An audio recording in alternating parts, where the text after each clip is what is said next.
Hi everyone, Curtis here from Goth Rider Creations, and in today's episode we're going to work on shaping and finalising this neck. Stay tuned.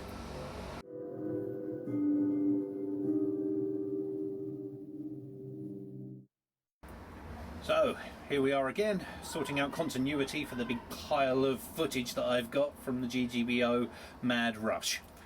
So yeah, in this episode we're going to be working mostly on the neck, as I've just said. What you're about to see is me finally working on carving the neck. I was concerned about how much to take away, considering the whole nature of the flimsiness of what I was working with. Now, I did speak to a lot of people on the Crimson Guitars live chat on Sunday before, I think it was the weekend before the deadline. I was in a hot debate with Rab Knox about what is considered too thick or unplayable. He was telling me it couldn't really be more than an inch. Spoke to Big Unit Jackson, and he was awesome, and he actually measured the thickest neck he had for me, and he told me it was 27 mil, so I wanted to get as close to that as I could without going crazy, so I kind of set a limit at about 28 mil, hoping that would be thick enough that it wouldn't implode, but not so thick that it's just going to be trying to reach your hand around a brick. So yeah, what you'll see now is me carving that out and getting as close to a nice D shape as I could get.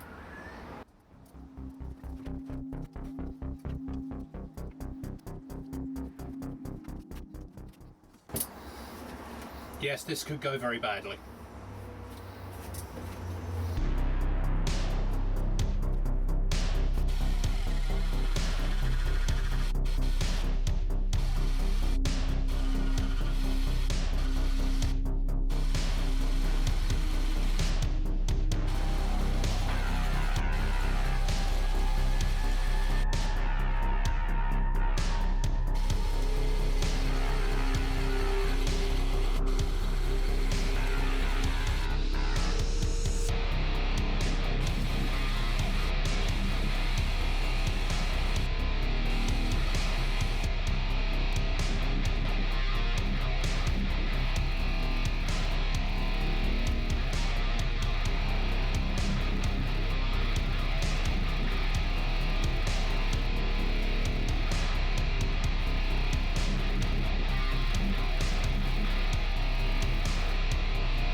Well, that was a hell of a lot of work, but we now have the fret belt all sorted. Oops. The back all sorted. Nearly. We now have the back of the headstock, the neck and the heel all shaped and sorted. I don't know what people are complaining about. This feels absolutely fine. It's a lot thicker than most necks, but I'm no player, but I don't see why that would be a problem. I mean, I can reach everything and I don't have overly big hands. But yeah, so I think the fretboard looks absolutely amazing. I'm really happy with the logo, my first one. We have that all shaped.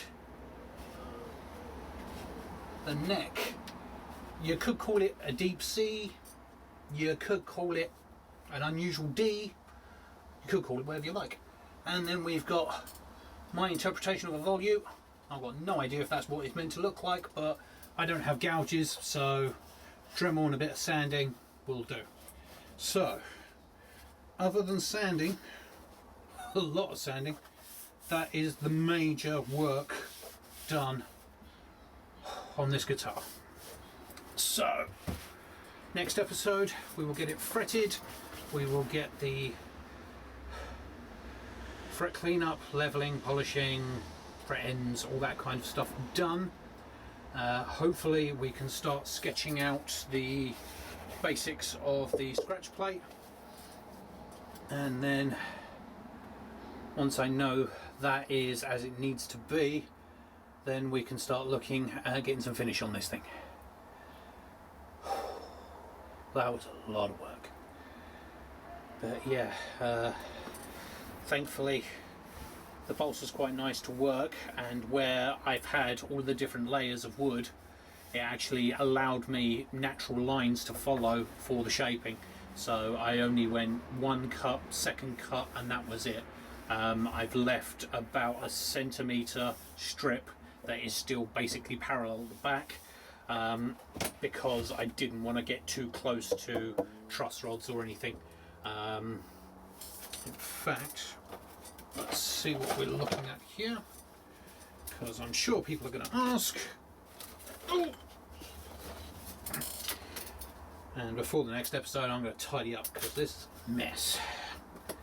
But ooh, the joys of the vernier calipers, what we have is, and because it's what's considered a baseball bat neck, I've kept it the same thickness all the way up and down. There's no point in going thin and then thick. It's just, it is what it is. So what we have at the nut, she is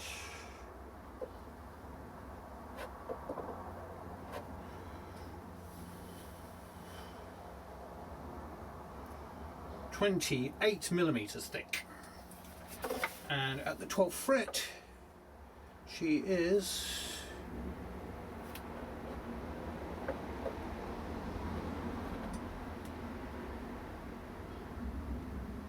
29mm thick. So that's 1mm thicker than the thickest neck that I can find out there. So yeah, people were saying to me that I needed to try and get it down to an inch, but I don't want to chance it. I don't want to go too far. I have left the fretboard ludicrously thick on this one. I believe she is at the centre 9mm. Where are we? On the shoulder she is 7mm. So yeah, so it will be 9mm at the crown. So yeah, it's a very thick fretboard. It's a much thicker neck than it probably should be, but I'm happy to take that risk. So yeah, so there we have it. We are dangerously close to having a guitar, people. Right, I'm going to go because I've got to tidy this pigsty up. And yeah, I shall see you on the next one for more frantic guitar building. Alright, as usual, please like, subscribe if you haven't already. Please comment, let me know what you think about the neck, if you like it, if you don't. I have to say I'm absolutely loving the I don't know what you call it, with the grain pattern. Now that it's all gone to the sides, it just, oh, that fretboard I'm really loving. But yeah, anyway, thank you very much, and I'll see you all on the next one. Take care.